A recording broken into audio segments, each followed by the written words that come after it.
উচ্চ আদালতের রায়ের আগে জনদুর্ভোগ সৃষ্টি করে এমন কর্মসূচি প্রত্যাহার করা উচিত বলে মন্তব্য করেছেন আওয়ামী লীগ সাধারণ সম্পাদক ও সড়ক পরিবহন ও সেতুমন্ত্রী ওবায়দুল কাদের। সকালে ধানমন্ডিতে আওয়ামী লীগ সভাপতির রাজনৈতিক কার্যালয়ে এক ব্রিফিংয়ে চলমান কোটা আন্দোলন সম্পর্কে এমন মন্তব্য করেন তিনি।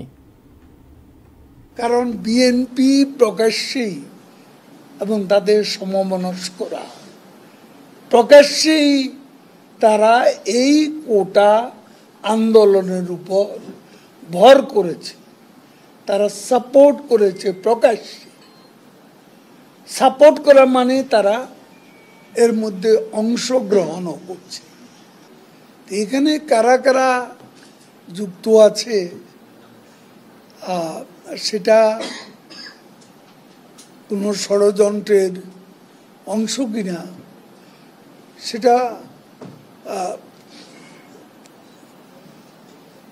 যে আন্দোলনের গতিধারা এর মধ্যে বোঝা যাবে।